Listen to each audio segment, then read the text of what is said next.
What's going on, everybody? This is Emerald Knight Leon back with another deck analysis. And yes, what you see before you is not an illusion. There is nothing but birds. What we have here is a all-bird themed deck. The second, well, technically the third. I originally created this deck way back in EX1. Just because I wanted to see if I could. Realized I could, decided to repurpose it later on when we got more support from it in the form of this Phoenixmon, and then repurposed it again since now we have Christie.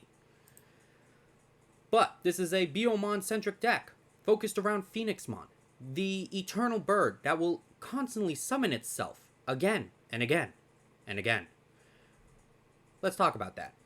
Starting off with our level 2s, we are running 4 copies of Yokomon. Yokomon is the perfect Digi-Egg for this deck, in my opinion. On deletion, if you have a red tamer in play, draw 1. Why does this matter? Because you're gonna die a lot. That's the whole gimmick of this deck. You're gonna die. You're gonna die, you're gonna resurrect, you're gonna gain a lot of draw power, you're gonna kill stuff through dying. It's like a PvP match in a Soulsborne game when I think about it. Oh, what do you know? Moving on, though. We are running 4 copies of Biyomon, 4 copies of Biyomon, and 4 copies of Biyomon. Starting off with EX1 Biyomon. This is a pretty vanilla Biyomon, but its inheritable is nice. It's when attacking once per turn, when it attacks a player, draw 1. Why are we doing that? Because we need to attack the... If you're not attacking your opponent's security with Phoenixmons, you're doing something wrong, because you need Phoenixmon to die. That's just how it is, sadly. Moving in, we are running 4 copies of BT11's Biyomon. This is a Searcher Biyomon. Reveal top 3 cards of our deck. Add 1 red Digimon with Vaccine in its traits and 1 red Tamer card among them to our hand. Pretty much everything is Vaccine, essentially. Yeah, everything, well, except for Aquilamon.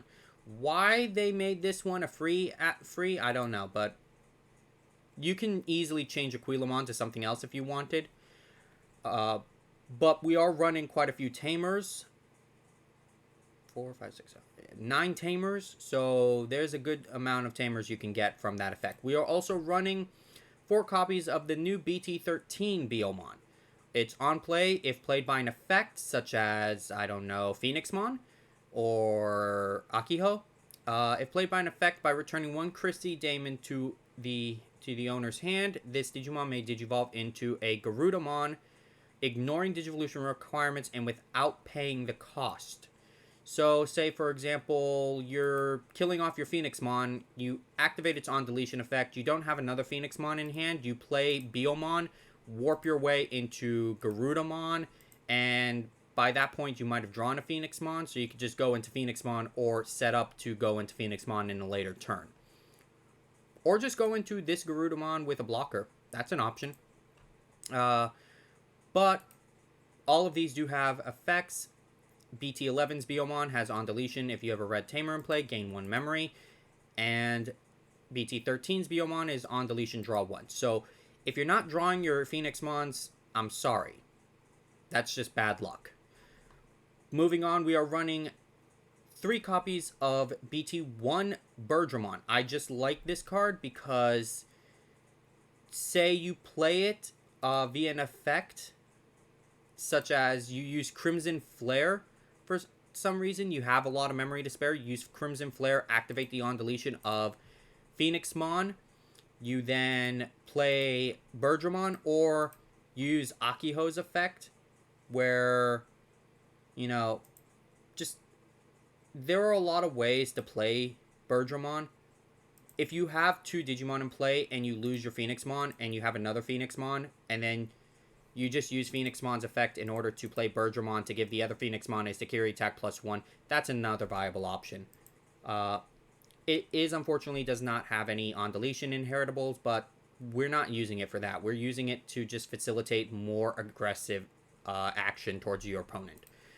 We are also running 4 copies of BT11's Birdramon. This is a blocker, and its on-deletion is you may play 1 red Tamer card with a play cost of 4 or less from your hand without paying the cost. This means we can play anything from our Tai Kamiya to our Akiho to our Christie. Finally, we are running 3 copies of Aquilamon. I don't know how I feel about this card yet. It's on play, and when Digivolving is okay at best. I guess it works decently if you're in a matchup against, say, Rosemon, since the majority of that deck is just the Bloom Lord Hydra engine, so most things are 3000 DP or less below level 5. And its on deletion is also a draw 1. For our level 5s, we are running nothing but Garudamon, essentially. Starting with BT11's Garudamon, it is a blocker like Birdramon. Its on deletion is the exact same as well. It lets us play a red Tamer card with a play cost of 4 or less from our hand without paying. It's just really nice. Our new Garudamon, however, is an interesting card.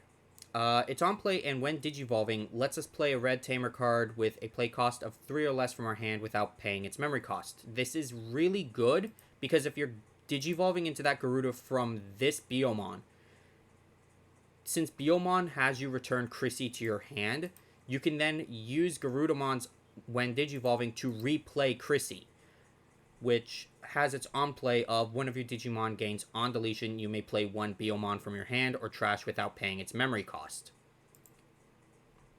So there is that. Also, its on deletion lets us delete an opponent's Digimon with 6000 DP or less, which is decent actually. It's pretty decent. Finally, on to our level 6s though. We are running 4 copies of Phoenixmon. This is the Phoenixmon from BT11. It's your turn once per turn. When a card is removed from your opponent's security stack, you may activate one of this Digimon's on deletion effects. So, technically speaking, when the first card is checked, you use this on deletion effect to play Birdramon to give it a second check. That's how the play works, honestly.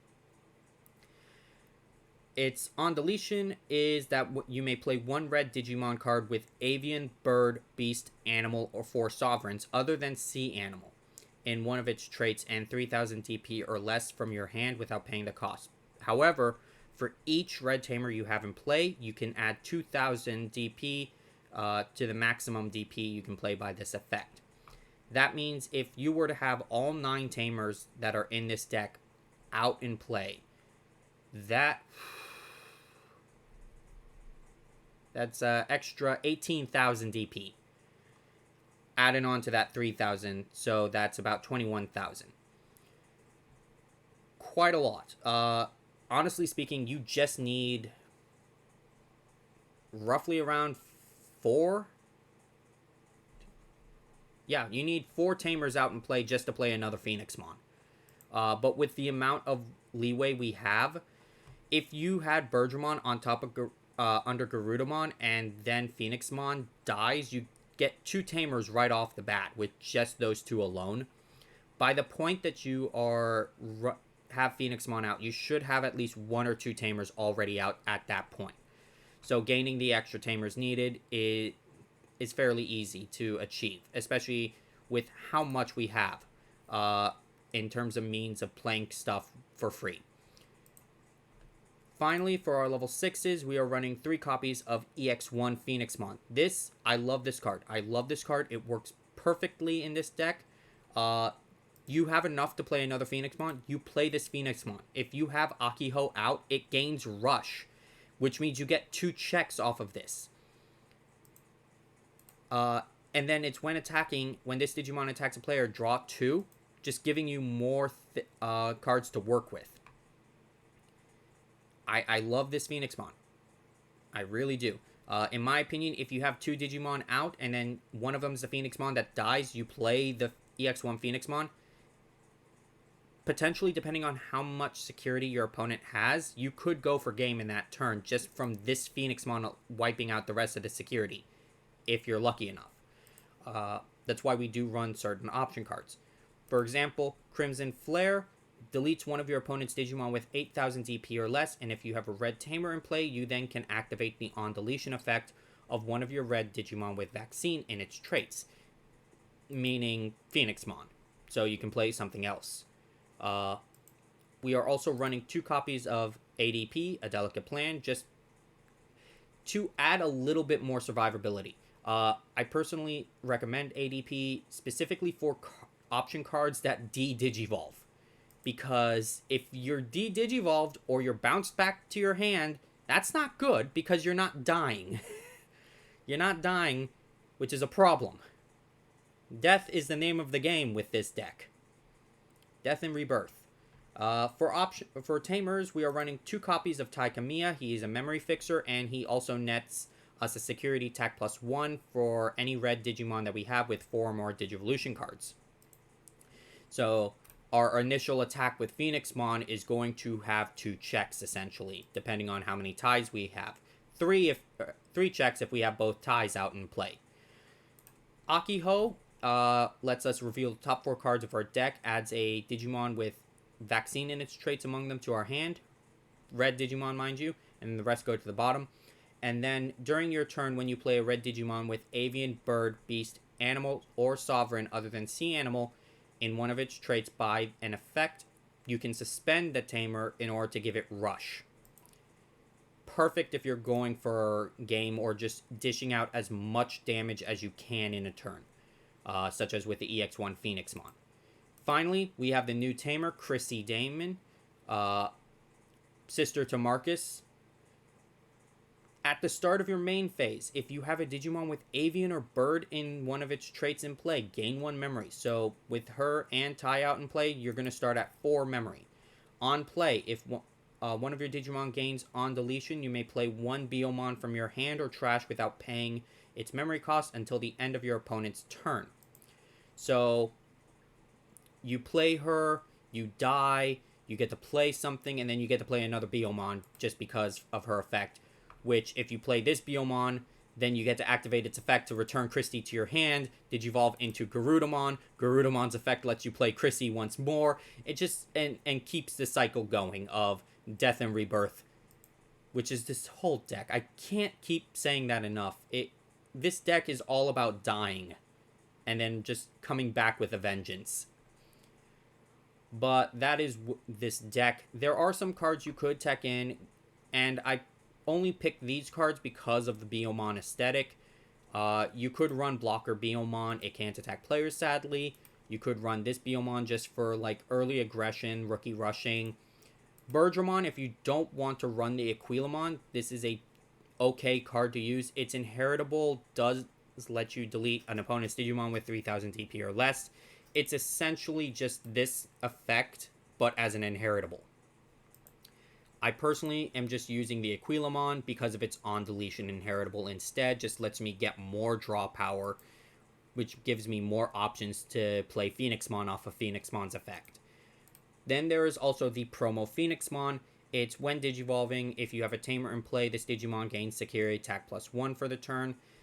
When this Digimon is blocked, trash the top card of your opponent's security stack. This is a very situational card at best. I vastly prefer EX1's Phoenixmon. So honestly, I don't really see a reason to play this, but if you wanted to, if, say, your locals has a lot of people who are running blocker-heavy decks, or some such, then that is an option to go for. For option cards, Crimson Blaze is always an option. Just delete all of your opponent's Digimon with 6000 DP or less. Your opponent can't play Digimon by effects until the end of their next turn. A great card if you're against a Bloomlord Hydra or Rosemon Burst Mode decks, just because all of their cards under level 5 usually will have around 3000 DP or less. Offensive Plugin is another decent card just if you want to add more aggression, but it also has a security effect that lets you search for your Tamers from your deck, which is always useful. And then Red Memory Boost, just because the search potential is always a factor. You really need the right hand to start with, sadly.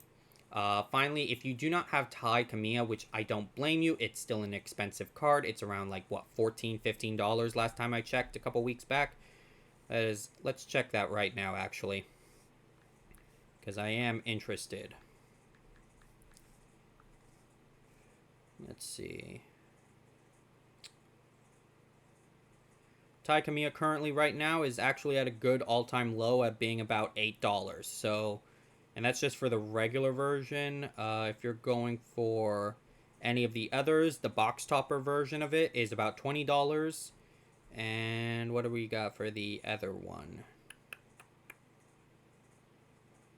And the special entry pack from Starter Deck 11 that never got released, except as those packs, is about $11. So, honestly speaking, if you needed Tai Kamiya, now's your time to pick it up. I would highly recommend it. $8 is, depending on what you make and how much you're investing in the game, it can be a little much if you're trying to get a full play set. But honestly, given how useful he is for a lot of red decks, it is something I do recommend. But if you aren't running Tai Kamiya, you have Hiro Amanokawa. I don't like him, though, for this deck because he gives you plus 2,000. And as I keep saying, the name of the game is Death and Rebirth. You want to die. You kind of need to die. If you're not dying, you're not winning. Or you're just not playing the deck properly. Because you need that death in order to really kick things off. But that is it for this deck analysis. I've always loved Biyomon. I love the whole weird gimmick of just death and rebirth for this deck, as it is a weird concept to apply to a red deck in general, in my opinion. I used to play Duel Masters, and this kind of whole gimmick of just death, rebirth, and just constant attacking felt more in line with the black decks of Duel Masters, in my opinion. Where the whole gimmick is you're dying, effects are going off, you get to play more stuff while also hindering your opponent. And while we don't have the full-on hindering out in certain cases, we are getting the whole death and rebirth aspect here. But as I said, that is it for this deck. Tell me what you think about it. Are you excited for BT13? What's gonna happen with this set? I am very interested in what's gonna happen with this set, specifically because the ace cards that are the box toppers for or part of the booster boxes are going to be legal for this set. So I'm very interested in seeing how that's going to affect things. I can see people running the War Greymons. I'm not sure about the Metal Garurumons just yet, but it will be interesting to see. So, again, I will see you all in the next video. Peace.